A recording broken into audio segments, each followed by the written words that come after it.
Fala galera que se vira, tudo bem com vocês? Você acha que uma pessoa que come muito, ela é uma pessoa doente ou é uma pessoa que come porque ela é cara de pau? Eu, sinceramente, acho que uma pessoa que come dessa forma é uma pessoa doente e que precisa de ajuda. Só que ao longo dos séculos, essas pessoas não foram vistas desta forma, né? Elas foram vistas como monstros. E hoje em específico, eu quero falar de um caso que aconteceu, acho que foi na França, de uma pessoa que comeu até falecer, mas que foi mal visto na sociedade. Então, bora pro vídeo.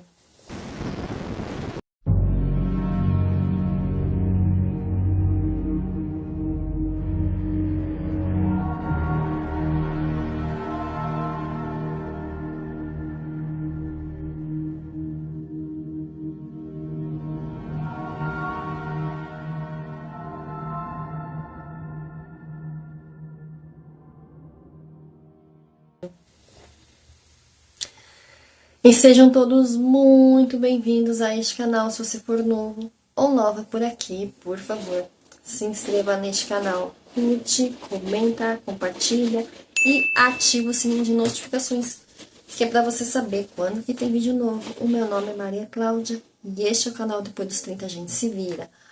A história de Tahari é definitivamente única. Dono de um dom singular, um apetite interminável. Tahari estava sempre faminto, sendo capaz de consumir uma quantidade insondável de comida. Seu corpo parece ter sido projetado para um único propósito: comer. Essa é a história chocante de Tahari. Não acontece apenas sobre a mesa. Ela também envolveu a indústria do entretenimento, a guerra, a espionagem, experimentos médicos e até um bebê misteriosamente desaparecido.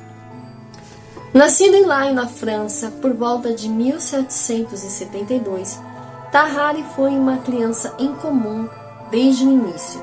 Sempre faminto, não importava o quanto seus pais o alimentassem. O garoto chegava a consumir o próprio peso do corpo em carne bovina em um único dia, diferente de uma criança comum, cuja carga alimentícia não passava de cerca de 5% de sua própria massa diariamente. Pouco se sabe sobre a origem de Tahari, até mesmo se este era mesmo o seu nome verdadeiro. Mas é óbvio que manter uma criança insaciável, bem alimentada, era um fardo terrível, um fardo financeiro difícil de suportar, principalmente naquela época, que foi uma época muito difícil. Ao fazer 16 anos, ele foi expulso de casa e forçado a se alimentar sozinho, se sustentar sozinho. Então ele acabou se tornando um andarilho viajante. Então Tahari conseguiu se juntar a um grupo de nômades e fora da lei. Na época, ele viajava de um lugar para outro pedindo comida quando podia, mas ele também roubava comida, porque nada o saciava.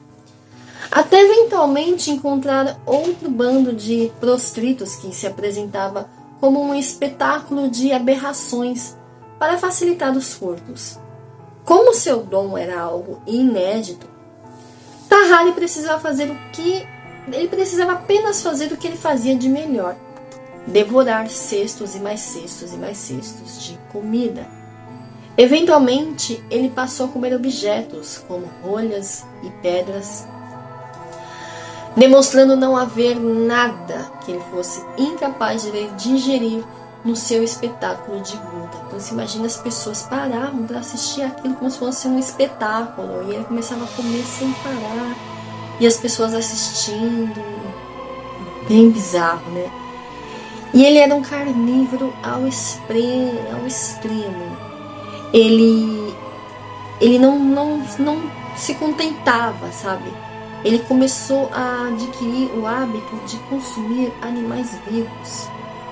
Há relatos de que ele comia animais inteiros, devorava. Gente, é um animal, né? E deixava apenas os seus ossos. Cachorros e enguias também eram consumidos vivos durante apresentações. Gente, as pessoas iam lá assistir e comer cachorro e ficavam quietas, deixando isso na França, hein? Na França. Há quem diga que é comida de cobra, carne de cobra, era sua carne favorita. Ele comia cobra viva ali na frente das pessoas, né? Em 1788, quando estava prestes a se tornar um adulto, Tahari trocou suas andanças pelo interior por apresentações regulares em Paris. Lá, entre as grandiosas avenidas, os cidadãos abastados, o jovem voraz, encontrou uma maneira de encher os bolsos. Mesmo que não pudesse encher o estômago, até durante uma de suas apresentações, ele acabou sofrendo uma obstrução intestinal grave. Então, imagina a situação. Você imagina a situação, o intestino dele.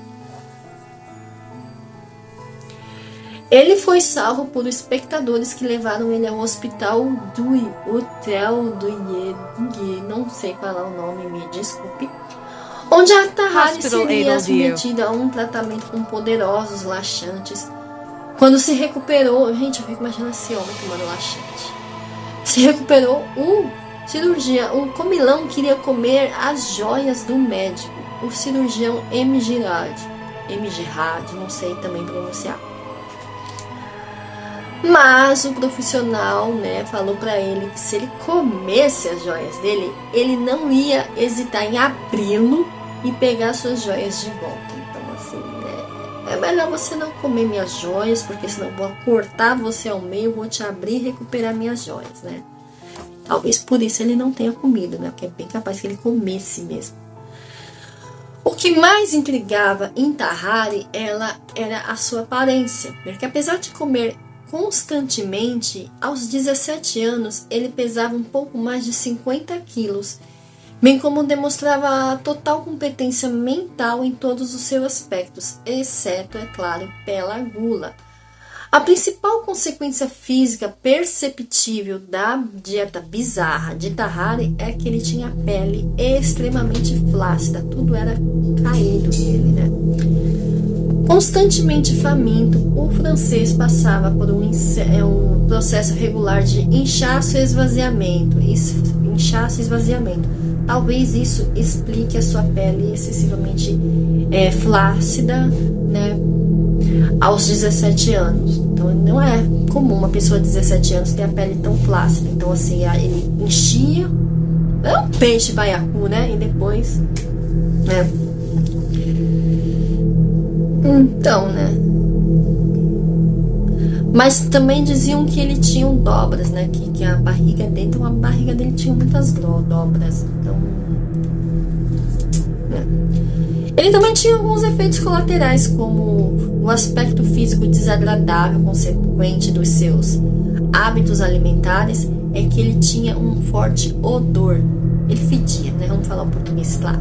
O homem fedia. Ele devia também ter péssimos hábitos de ambiente, de higiene. Pensa bem, se o cara comia animais vivos, então ele não devia ter bons hábitos de higiene. E o interessante assim, entre muitas aspas, é que o fedor dele piorava após as refeições, né?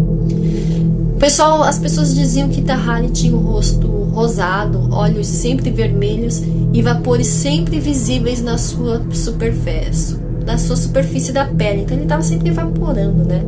Há testemunhos que relatam que ele era um rapaz de cabelos macios e boca grande.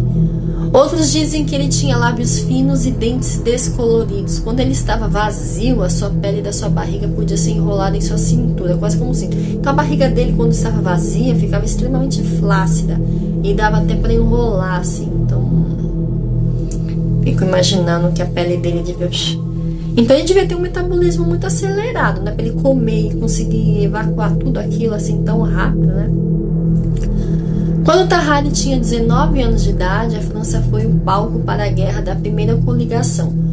Bem intencionado, o rapaz parou para se apresentar e se alistou no exército revolucionário da França.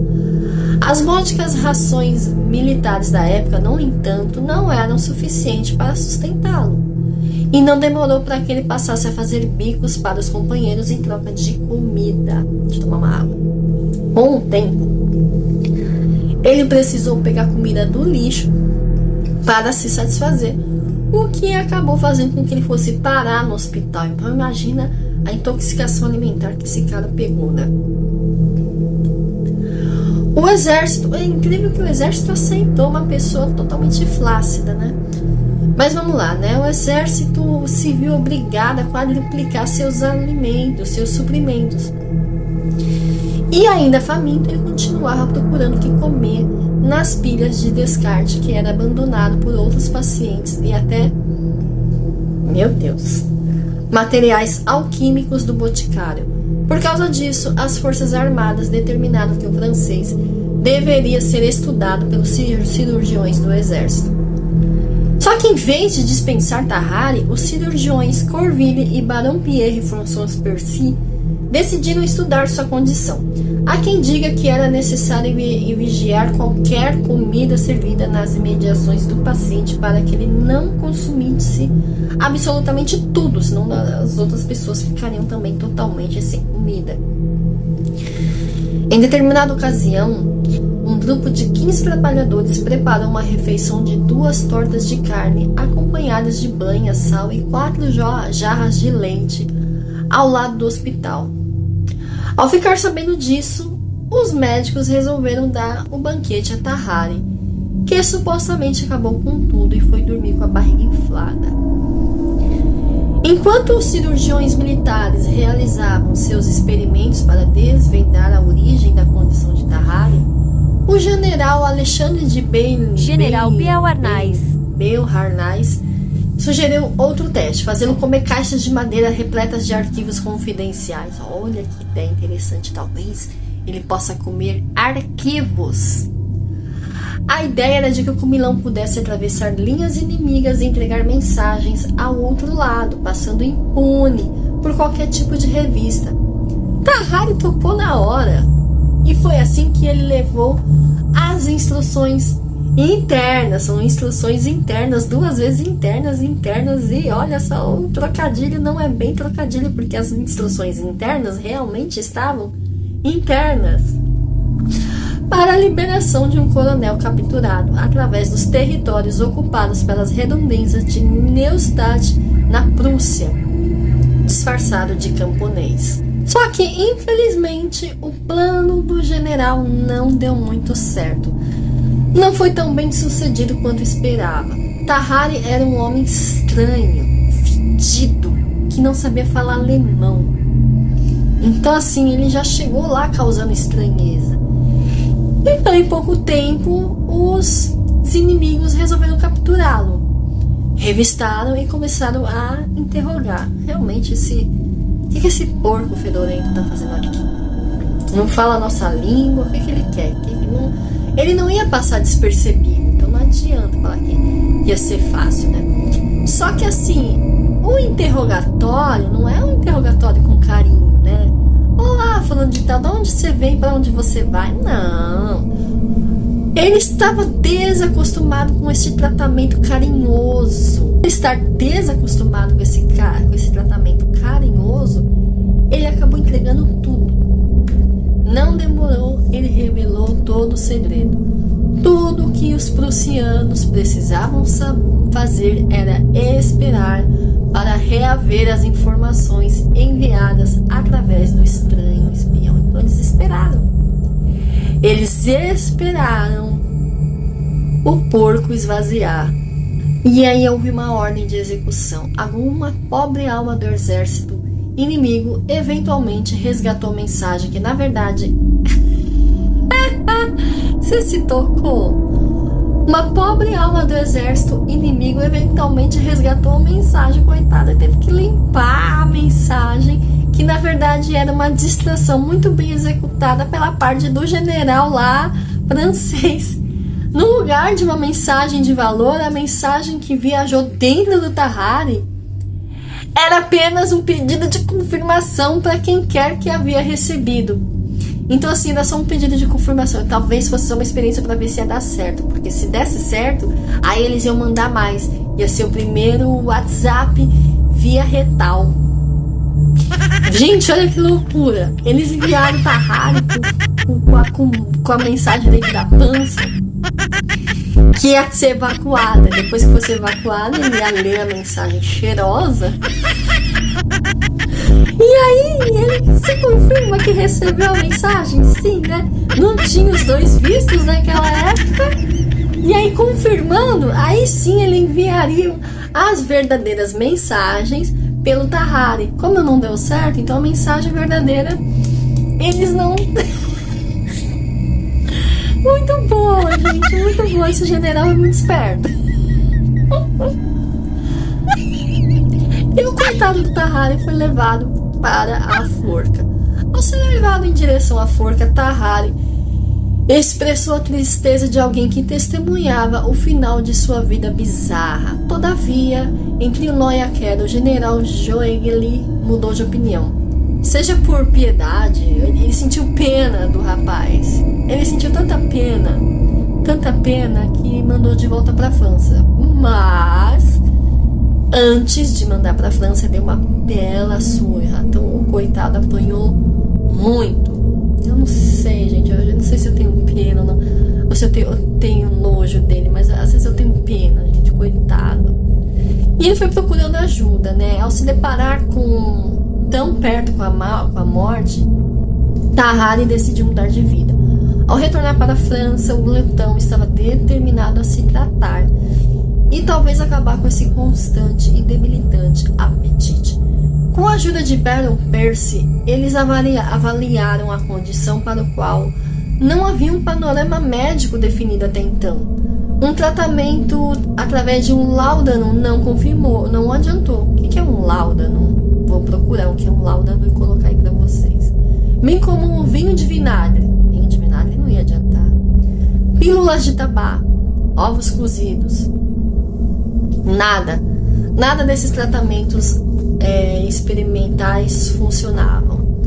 Soluções desesperadas, as tentativas de intervenções mal sucedidas resultaram em um desespero ainda maior no paciente em busca de uma solução.